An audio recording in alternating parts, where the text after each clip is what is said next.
Good morning.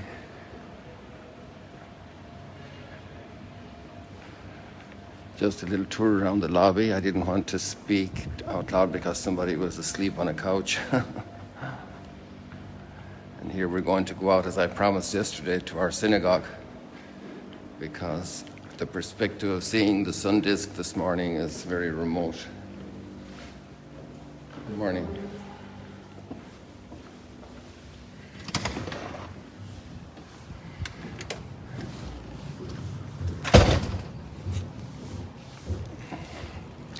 This is also an interesting excavation there, related to the fish industry, like the big pool inside in the lobby.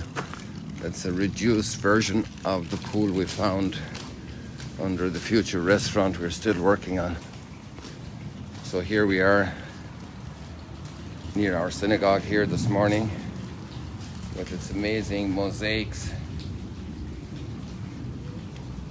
and this rosette mosaic was the third of its kind in the country. One in Herod's palace in Masada, and one in the high priest's house in Jerusalem, and the third one here in poor little Galilee. And then we see the frescoes over there.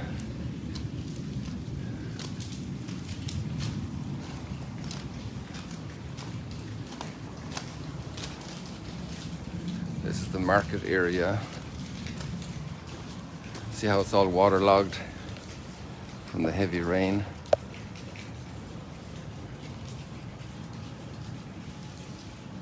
One of the biggest challenges for archaeology is when it's exposed to the elements. It's a big responsibility. That's why we have these screens here to protect this fresco from the sunlight. As the sun is striking it, it will really damage the colors. There's another little piece of mosaic in over here. This small little room, which may have been used for holding the scrolls. And maybe somebody lived here in these rooms, just here to the south of the synagogue, adjoining it. Who knows? Somebody even speculated that if Jesus comes to the other side after it was yesterday's gospel, the miracle of the expulsion of the demons from the man over on the other side of the lake. If he goes to the other side, does that mean that he came over here and Jairus appealed for his daughter? Does that mean Jairus lived here? Some speculate that, but since we lost all the videos, I wouldn't claim it. Maybe the other side has a little more potential for different spots, and it's not overly essential. There's some leaks coming in here from the roof. This roof now is and you can see over here as well. See the basalt stone, when it's wet, becomes very dark. Good, so here we are. And we have a reading today from chapter 24 of the second book of Samuel, which is probably about 1,000 years before the synagogue was built. And this synagogue is about 2,000 years old. So, you know, that's life. Time continues rolling. And we're coming, in a little sense, toward the end of David's time as king and the end of his life. That'll be tomorrow's reading. We'll start that theme with the first book of Kings. And we have this story from the last chapter of the book of Samuel, the second book of Samuel. And it's very telling about the human heart. And especially about David's heart. Both the corruption of the heart and then the redemption of the heart. Human heart is such a fickle reality. That's a big word, an important word in Shakespeare's plays. I remember in school learning the word fickle, because the mob was fickle. So if one politicians stood up and spoke to them, they understood all his reasons and they said, yeah, we agree with you. And then another politician stands up and he says the opposite and gives his reason and said, yeah, we agree with you. And the crowd is fickle. The crowd is fickle. With our own hearts, every human's heart is a reality that is actually very fickle. It's amazing how we're able to change, and we're brought down by our passions, by distractions, by lack of reflection, and we can abandon our principles. And that's the big challenge to train children to be people to form them, to help them to acquire interior convictions of goodness, of truth, of kindness, of mercy, of forgiveness. The challenges, the real big challenges of education, the challenges for raising citizens of great dignity, people capable of dialogue, not as hard as stones towards one another, human, able to treat others with respect, with kindness, with generosity, the greatness of the human heart as well, you know. It's not just fickle. It has tremendous potential, and that's because God made us. So David is off to do a census. And you're all used to having census. I remember when Daddy used to fill in the census forms at home. And then we took that responsibility very seriously and returned the census forms all written up by hand. There were no such thing as computers back in the early 60s. We didn't even have electricity. Hey, look at the way the archaeology is all waterlogged here.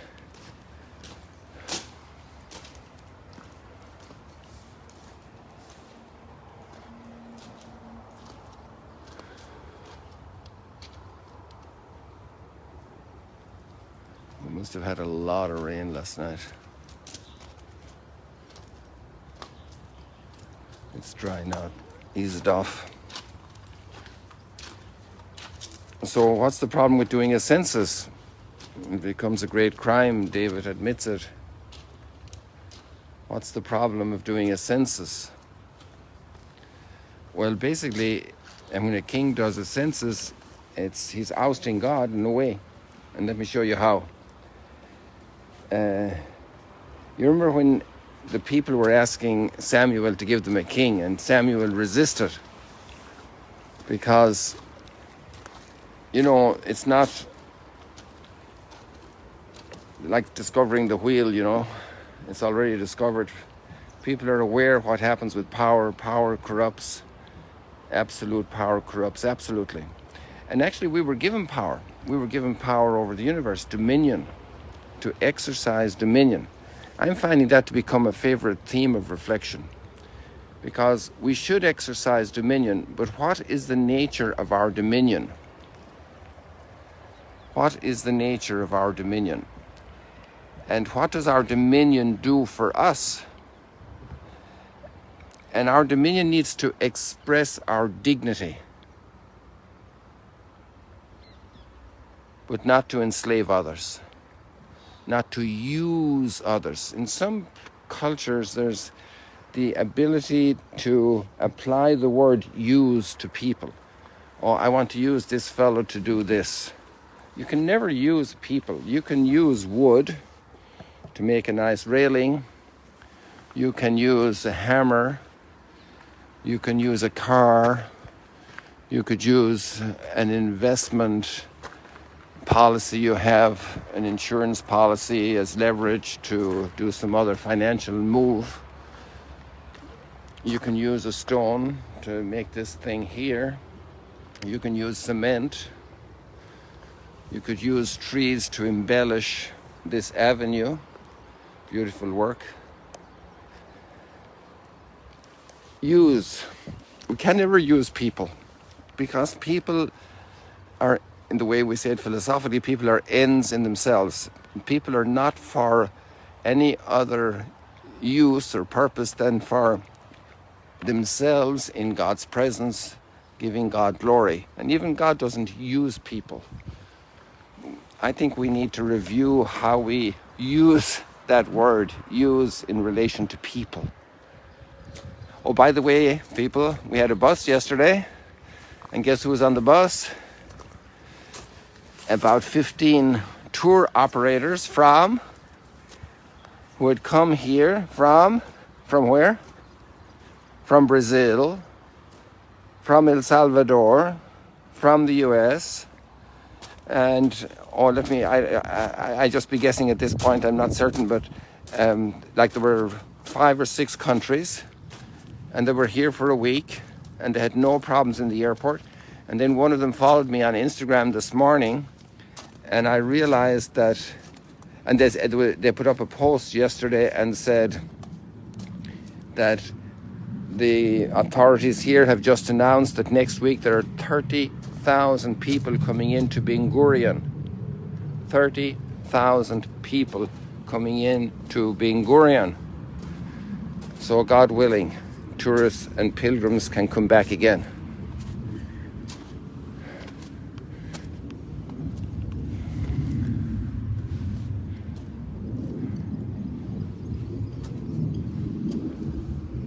$30,000 people coming in next week through Ben Gurion, God willing. So that was a little distraction I got there with that bus. Oh wow, look at all the water logging over there.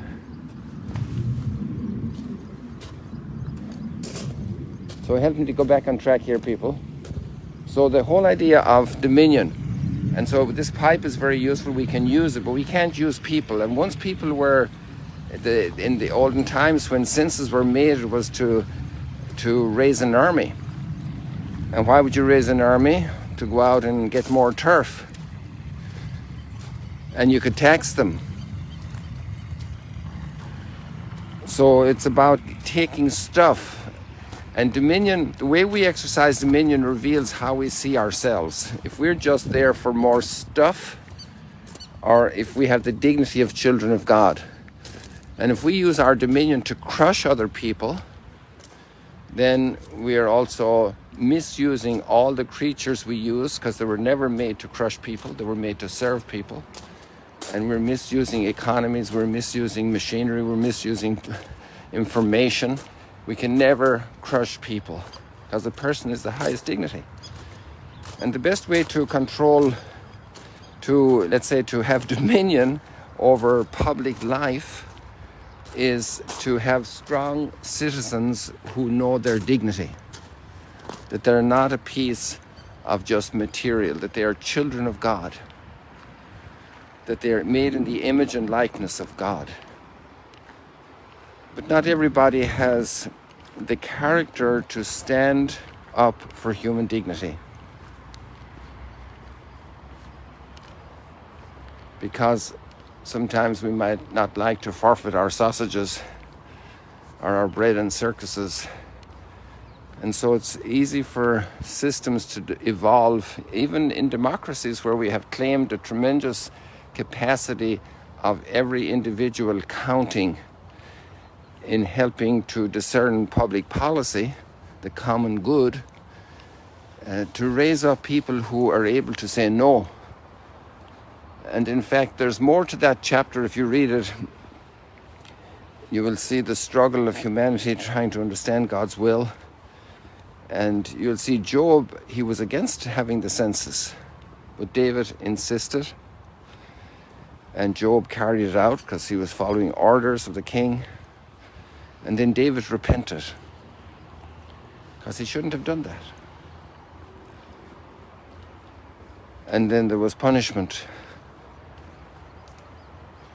And David gets to choose the punishment. We don't always get to choose the punishment for following a bad diet, for bad eating habits, for addictions that we grow into. We don't always get to choose the punishment. Sometimes it's kind of determined almost biologically, chemically, physically. Because if you keep undermining the health of your mind, of your body, then consequences happen. If I let a 3-pound brick fall on my toe, there are consequences. But God is merciful, and that whole story is also revealing of mercy. It also reveals David's heart, despite his falling into the temptation of power, greed, warlust. He repents. And just a quick note about the gospel today. It's very interesting to see how, after all Jesus has done, he goes back to his own home area. And guess what? They reject him. Because they measure him only by what they knew him as a child. Maybe there's envy involved, jealousy involved, some bad feelings from before over something between families. Who knows? But the end of the story is that they reject him. It's amazing how, and he walks away from that. He doesn't call them out on it. He gives a little explanation. No prophet is explained in his own country, in his own town, in his own people, his own family. We have that incredible arrogance that if God is calling us through somebody else, we have a great ability to defend ourselves and say, no, I don't want to. That's not for me. We have a great sense of independence. We have a great capacity of arrogance, of resistance. So we all need transformation. We need to pray for our leaders who are invested with a lot of power because of elections. But sometimes then they love it so much they like to stay there, and they use violence in different ways. Information control, manipulation of facts, so many different tools of retaining power and abusing power. Maybe the readings today should enlighten us a lot and inspire us a lot to pray for our leaders. Because they're human beings like us, and we also fall.